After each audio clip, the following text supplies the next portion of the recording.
Hey, what's going on, guys? Sinister Skater here, and today we're going to be discussing the Combat Rig Payload charge rates in Infinite Warfare. So we're going to be taking a look at how long it takes for each individual payload to fully charge, and then we're going to be looking at how overclock affects those charge times.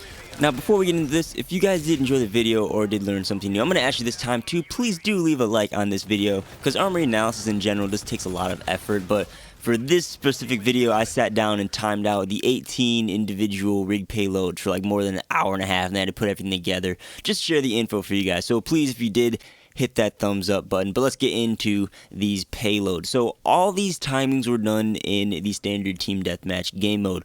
What you're seeing on the screen right now are the normal charge rates for TDM for each of the individual payloads.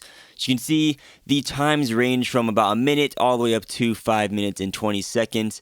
The lethal payloads tend to take a while to charge up, while the ability ones seem to charge relatively quickly. Just another note, the Merc and Striker combat rigs seem to have some of the longest charge times just overall for all three of their payloads. So go ahead, take a look at this graph right here, absorb it, get it, got it, good. I also went ahead and grouped them by time so you can see the fastest charging payloads to the slowest ones. So you can see at a minute, the fastest charging ones are Rewind, FTL Jump, Phase Shift. Then we got Overdrive at a minute 10, Pulsar at 2 minutes, Combat Focus Bull Charge at 2:30, Active Camo at 3, Reactive Armor, Micro Turn, and the Centurion at 3:30, Claw at 4:30, Equalizer at 4:40, Steel Dragon at 4:50, Ballista EM3 at 5, Gravity Vortex Gun and Reaper at 5:10, and then finally the Eraser at 5:20. So if you just take a look at this real quick, pretty much as soon as you get to the Claw and below, those are all the lethal payloads, and those take the longest to charge up.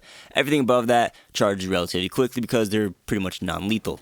So those are the individual payload charge times. Let's get into what overclock does. So overclock is a bit different than its first incarnation in Call of Duty Black Ops 3. It simply states in Infinite Warfare that it charges the payload faster. So after some testing, I came to the conclusion that overclock reduces the charge time by 16.66666666% or 16 2/3%.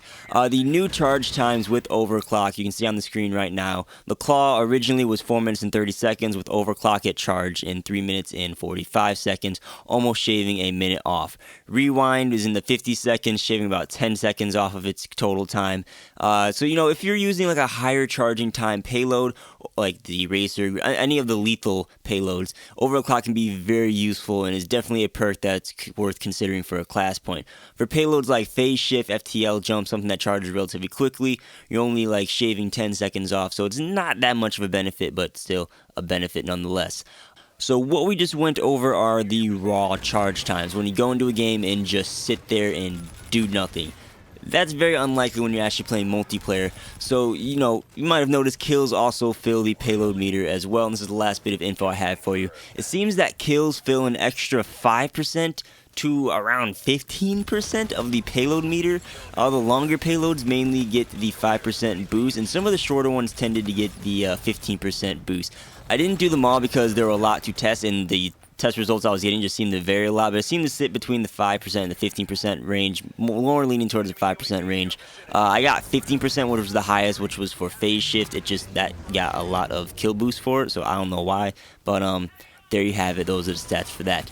Last thing, unlike Black Ops 3, overclock does not reduce the charge time from kills. If you get a kill with overclock or without overclock, you're still going to fill the same 5% to 15% of the meter. If anything, maybe on some payloads, there's a very minimal little boost to it, just from what I've got. You can see on the screen the test results after a kill. I don't even know if you can actually see, so I'll zoom in. The green is the normal kill charge, and then red is with overdrive. It's pretty minimal and pretty insignificant, so it's safe to say that all that overclock does is help you charge your payload faster. You don't really get any benefit from kills. So there you have it. That's the payload times and what overclock does. Again, this was all done in team deathmatch, and times do vary from game mode to game mode. TDM is a Slayer mode. It's going to have faster charging times. Objective modes like Domination take way longer to charge your payload. For example, Claw takes 4 minutes and 30 seconds to charge in TDM. It took 7 minutes and 30 seconds to charge in Domination. So you can take that into consideration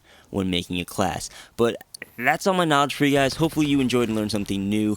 If you guys have any armory analysis suggestions you'd like like to see me take a look at, leave them down below, and I'll read them. But as always, guys, thanks for watching. I'm Skater. Be sure to subscribe for future Call of Duty gaming content if you guys aren't already. Like the video if you liked it, dislike if you disliked it, and I'll catch you guys on the next video. Peace out.